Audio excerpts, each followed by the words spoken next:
All right, let's talk about something sciatica. If you've ever had it, you know the misery. And you've probably asked yourself, could a short course of steroids be the magic bullet?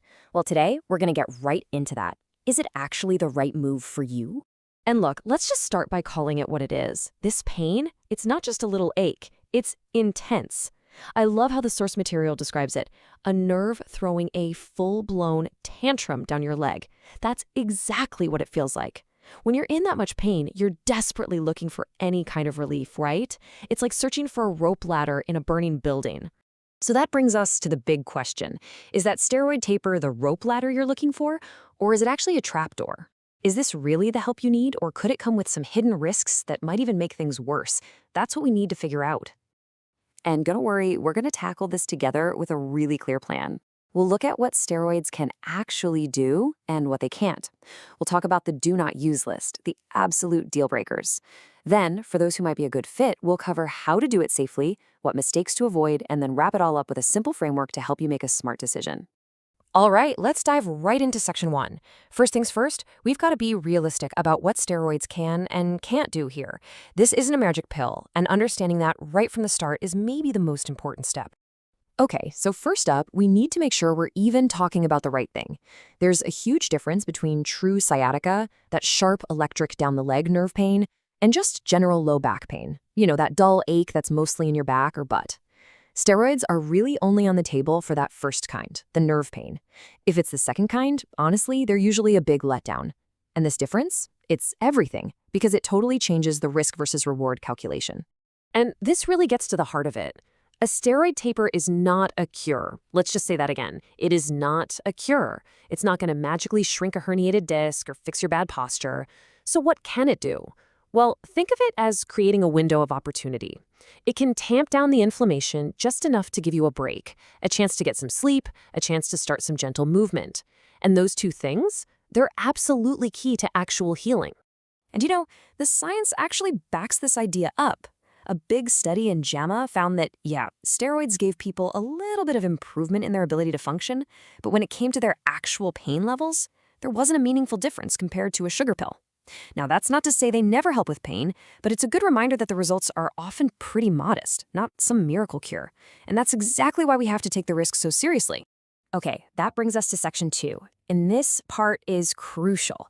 Think of this as our do not use list. These are the non-negotiables, the absolute red lights. If any of these sound like you, a steroid taper is probably a bad idea. First, let's talk about metabolic and infection risks. Got uncontrolled diabetes? Steroids can make your blood sugar go haywire. Got an active infection anywhere in your body? Even something you think is minor, like a dental problem. Steroids weaken your immune system, which can pour gasoline on that fire. Seriously, these are absolute stop signs, no exceptions. And it's the same story for these other big risks. If you've had a stomach ulcer or a history of bipolar disorder or uncontrolled glaucoma, the risks just get too high. I love this quote from the source material. Someone called it a good deal with hidden fees. Well, these conditions, these are the hidden fees, and they can be really, really costly. So here's the deal. Take a look at this checklist. Be honest with yourself. If you're ticking yes for any of these, you absolutely have to talk to your doctor before you even think about starting. This isn't about being paranoid. It's about being smart and preventing some really serious, avoidable problems. All right. So let's say you went through that list and you came out clean. You passed the first filter. Does that mean you just go for it? Nope. The next step isn't just to pop a pill, it's to build yourself a safety plan, like a harness for the journey ahead. And here it is, your 4-point plan. This is super practical. It's about having a game plan for the 4 areas where things most often go a little sideways. Number 1, keep an eye on your blood sugar. 2, protect your gut. That means no mixing with things like ibuprofen unless your doctor says it's okay.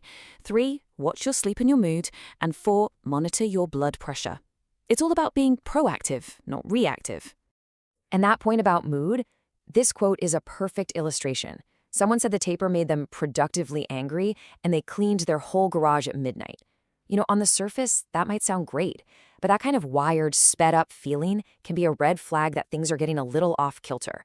That's why having a friend or partner who can just gently say, hey, you seem a little intense today, can be an incredibly valuable safety net. Okay, on to section 4. Let's talk about the common mistakes. the traps people fall into. And this is so important because getting this wrong can turn a short-term fix into a long-term problem. And you might be surprised to hear this, but the most dangerous moment isn't on day 1 when you're still in agony. No, the real danger zone is day 2 or 3, right when the medicine starts to kick in and you feel that first little glimmer of relief. Why is that the danger zone? Because of this right here. You feel 30% better, so you go and do 300% more. It's the classic trap. You get a little relief, and what's the first thing you do? All the stuff that got you into this mess in the first place. Lifting, twisting, sitting for hours. You have to remember that little bit of pain relief is a signal to rest and heal, not a green light to push it. And there are a few other common mistakes to watch out for. Don't mix the steroids with NSAIDs and alcohol. That's just asking for stomach trouble. Don't mess with the dose. Don't stop early or go longer without your doctor's okay. And remember, steroids can hide a fever, so if you start feeling sick or getting chills, you need to pay attention to that. Okay, we're at the home stretch, section 5. Let's pull everything we've talked about together into one simple step-by-step guide to help you figure out if this is really for you. It really comes down to these 4 steps. You just walk through them one by one. Step 1, is it really sciatica, that sharp leg dominant pain? Step 2, did you pass the safety check? No red flags? Step 3, do you have a real plan for monitoring your body? And step 4, and this is a big one, what does working actually look like? And what's your plan B if it's not working by day 3 or 4? Following these steps takes all the guesswork out of it. Because in the end, this isn't really a decision about a pill. It's a decision about a plan. A plan for how you'll watch for side effects, a plan for how you'll move your body, and a plan for what you'll do next, whether it works or not. So your next step isn't just getting a prescription. Your next step is making a plan. The real question is, what's yours?